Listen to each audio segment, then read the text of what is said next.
কার্শিয়াং পাহাড়ের গায়ে গা ঘেঁষে থাকা এক ছোট্ট শহর, যেখানে মেঘেরা নেমে এসে গাছেদের ডাল ছুঁয়ে যায়। চারিদিকে কেবলই সবুজের ছোঁয়া, চা বাগান, পাইনের সারি আর দূরে পাহাড়ের কুয়াশায় ঢাকা ছায়া। এখানকার বাতাসে আছে একটা অদ্ভুত শান্তি, যেন পৃথিবীর সব শব্দ একটু কমে গেছে আর মনের ভেতরের শব্দগুলো একটু বেশিই শোনা যাচ্ছে। রাস্তা দিয়ে হেঁটে গেলে কখনো নতুন পাখির ডাক, কখনো কোথাও থেকে উঠে আসা গানের সুর, সব মিলিয়ে মনে হয় কার্শিয়াংয়ের নীরবতাটাও যেন কথা বলে।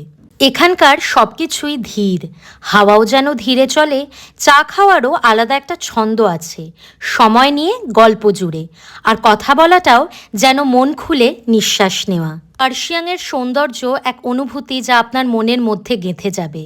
কোনো জাঁকজমক নেই, তবুও এই জায়গাটাকে আপনি ভালোবেসে ফেলবেন।